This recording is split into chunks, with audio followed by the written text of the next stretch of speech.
My name is Laura.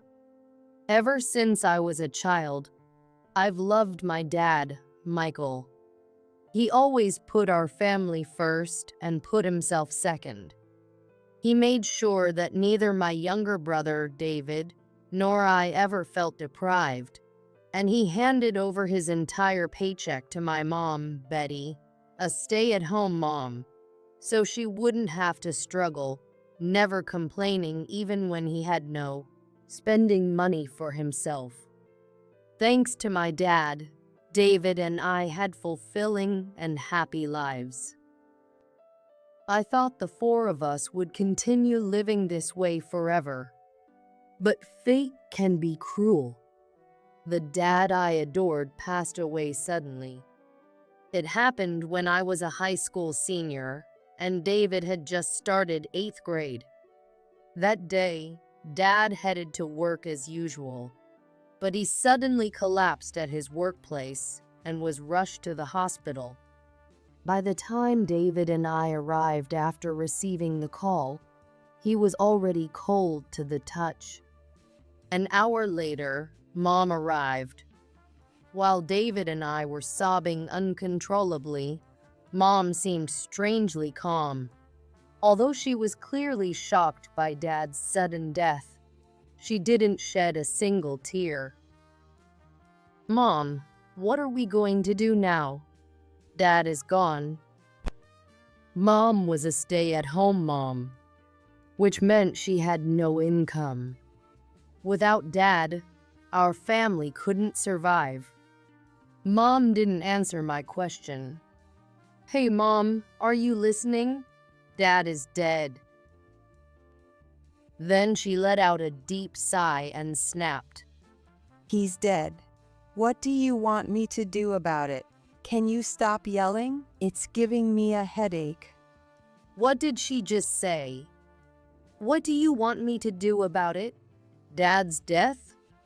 Sure, no one could have predicted this, and it probably couldn't have been prevented. But to talk like that about the man who supported us all these years? That's just too cruel. For the first time, I felt disgust toward my mom. I'd always thought she was selfish and leaned on Dad too much. But I never imagined she'd stay so cold, even in a situation like this. My mom smirked mockingly as I glared at her. "What are you glaring at me for? It's not like he died because of me." This was the beginning of a nightmare for David and me. Right after Dad's funeral, Mom started bringing a strange man into our home. We lived in a rented apartment, and this man soon took over the room Dad had used. Just like that, our daily lives were turned upside down. Mom and her lover openly treated David and me like nuisances. If anything displeased them, they would yell at us without hesitation. Mom didn't even bother to stop him. She just stood there grinning. This hellish situation dragged on for months, pushing both David and me to our limits. Mom had always controlled Dad's paycheck, skimping on his allowance. Apparently, she had been secretly stashing part of his earnings into her own account, which she was now using to enjoy herself with her lover. I can't live like this anymore. For David's sake, I have to find a way to change our situation. With that thought, I decided to look for a part-time job. One day, as I was thinking about giving up on college and starting work right after graduating high school, a man claiming to be a lawyer visited our home. "This is something Michael entrusted me with during his lifetime." The lawyer pulled out my father's will. "Michael left a will?" Mom seemed shocked, clearly unaware of this, and surprised by the lawyer's sudden visit. The lawyer explained to us. It seems Michael noticed early on that something was wrong with his health. However, he said, "If I don't work, my family won't be able to manage. That's why I want to leave this just in case something happens." The lawyer opened the will in front of us and explained it in a way even we could understand. Michael intended to allocate his $200,000 estate as follows: $100,000 to Betty, $50,000 to Laura, and $50,000 to David.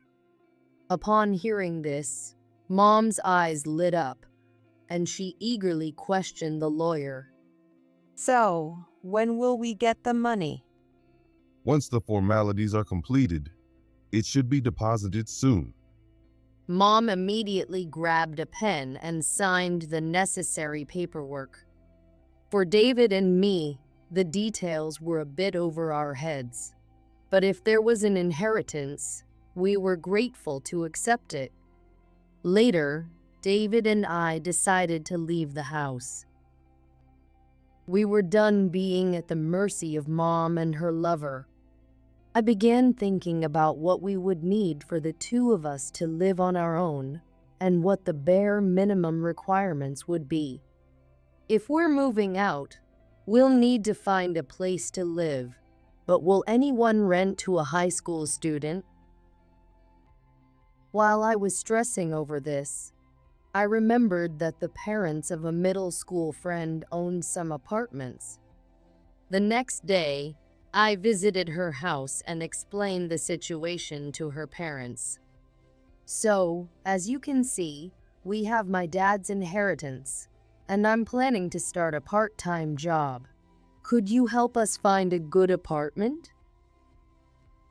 In response, they said, "We can't sign a formal rental contract with a high school student, but we could let you rent one of the apartments we own. You just need to pay the rent every month. How does that sound?" "Yes, absolutely. That would be perfect." If anything comes up, don't hesitate to reach out to us. Though they were worried until the very end, my strong determination must have convinced them, as they ultimately decided to support us. That night, I brought up the topic with Mom. "Mom, David and I are leaving this house soon. What are you planning to do after you leave? We'll live together, just the two of us." It was clear that Mom couldn't care less about David and me. Without even glancing in my direction, she coldly responded, Fine, do whatever you want. I don't care what happens to you two. Honestly, it'll be better for me if you're gone. I won't have to deal with you interrupting my time with him. At that moment, any lingering feelings I had for Mom completely shattered. "All right, I get it. Thanks for everything, Mom." I delivered the words dripping with sarcasm and left the house I had lived in for so many years. Living with David on our own turned out to be much harder than I had imagined.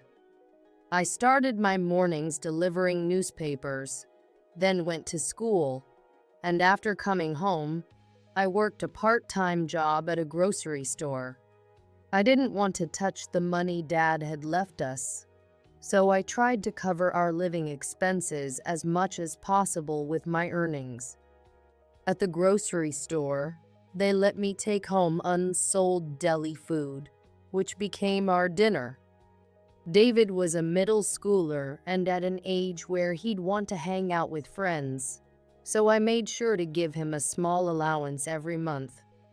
"Here you go, David. This is your allowance for the month." But Laura, you're not spending anything on yourself. "Don't worry about me.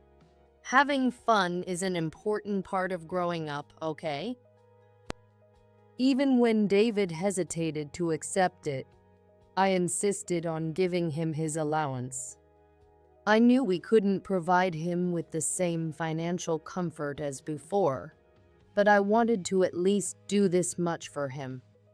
That life continued for a while, and soon the season turned to winter.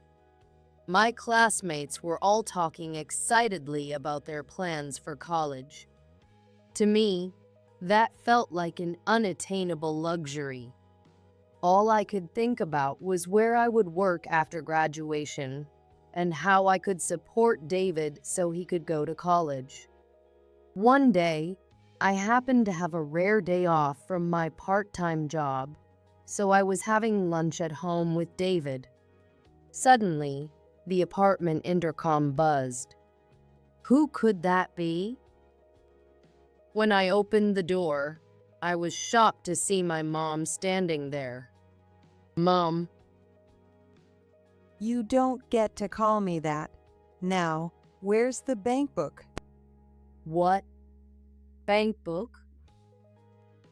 I was completely thrown off by her sudden arrival and demand. Ignoring my confusion, she barked. Hurry up and give it to me. She yelled with such anger that it was terrifying. Wait a second. Why are you suddenly asking for this? But she wouldn't listen.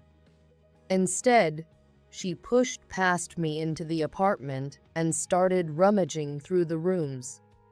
Stop it, Mom. Shut up.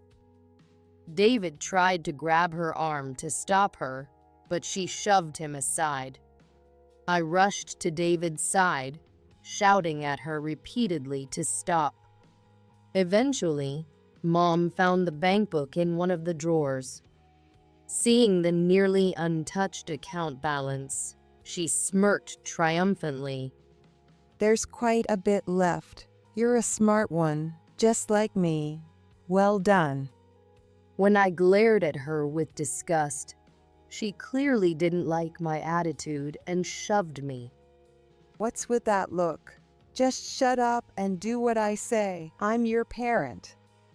Mom took both my and David's bank books and stormed out of the house. I sank to the floor, overwhelmed with frustration. Why? I worked so hard to get this far. Why does she have to destroy everything again? The peaceful life I had finally built with David. I didn't even touch Dad's inheritance, working myself to the bone for David's future education. Laura. David came over and sat quietly beside me as I cried. I felt so ashamed that I couldn't even protect my younger brother. Then suddenly, I remembered something. It was a letter the lawyer had handed me when he visited. Michael asked me to give this to you secretly, without Betty knowing. He said, if you ever find yourself in serious trouble, open this. The lawyer must have understood the situation with Mom because he discreetly slipped me the envelope without her noticing.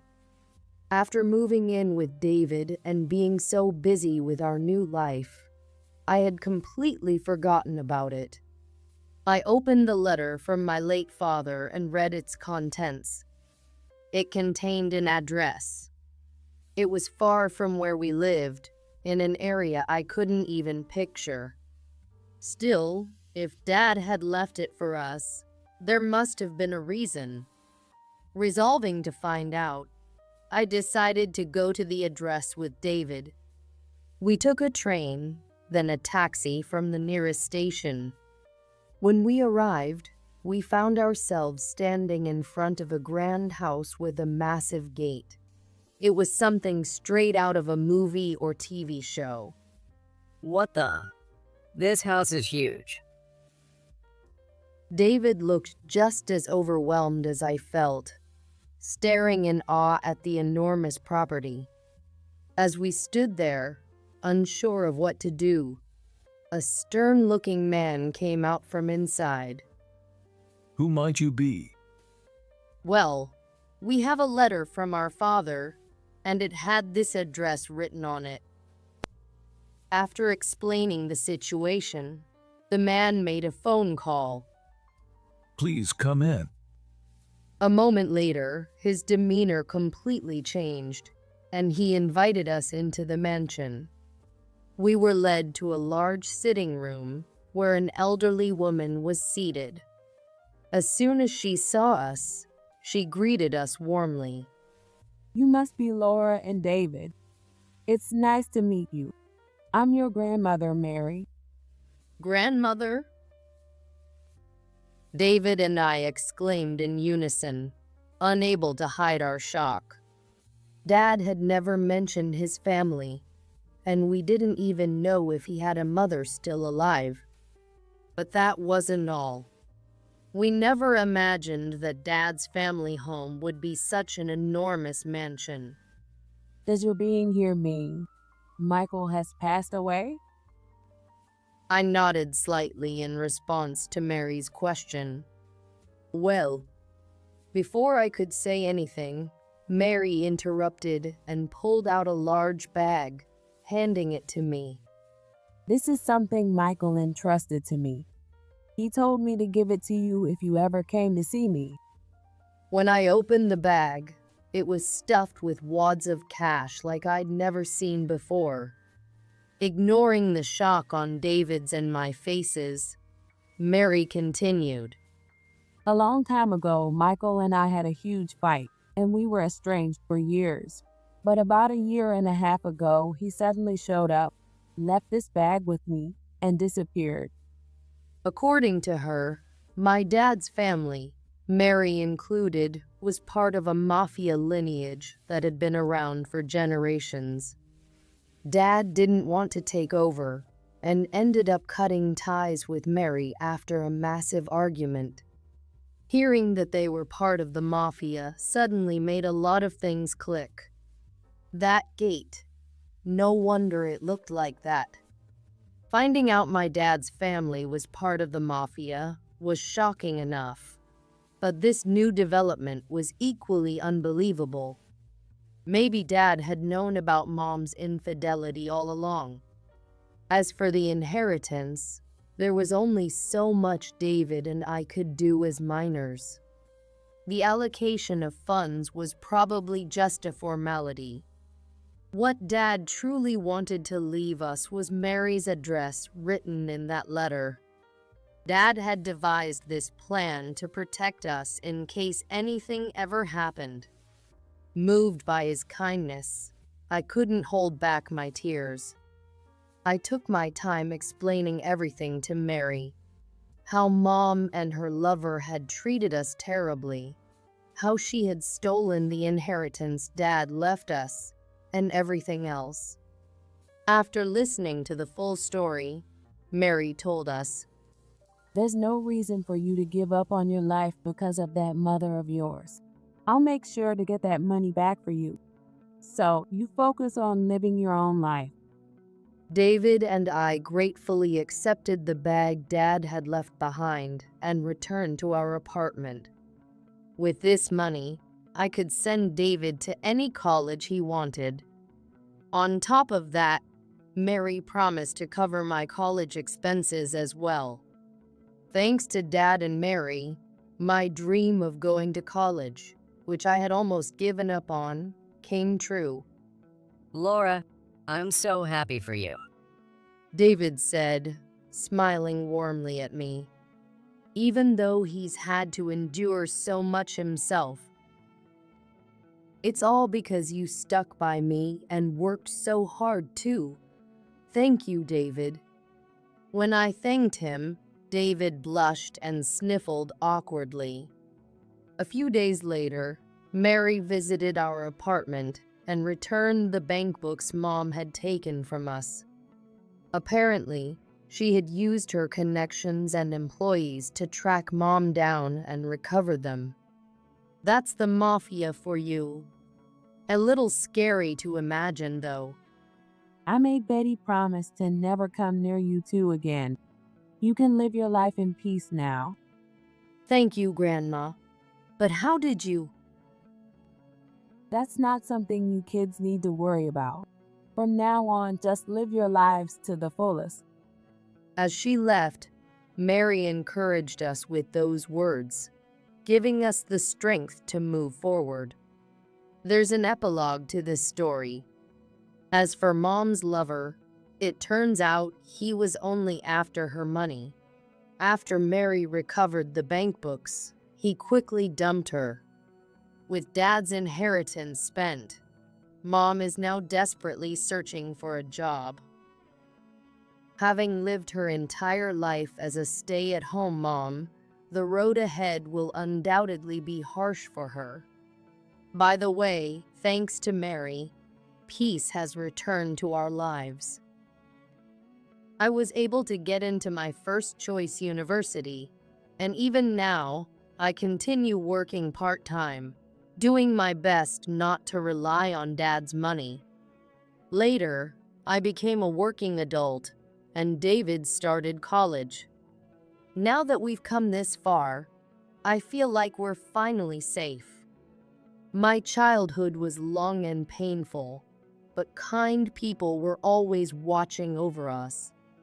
Dad's lawyer, the couple who rented us the apartment, our mafia grandmother, and of course, our beloved Dad. Dad, we're heading out. Every morning, David and I speak to Dad's portrait. From now on, David and I will keep supporting each other as we move forward. Please keep watching over us from heaven, Dad. Dad's portrait seemed to smile back at us, as if offering his blessing.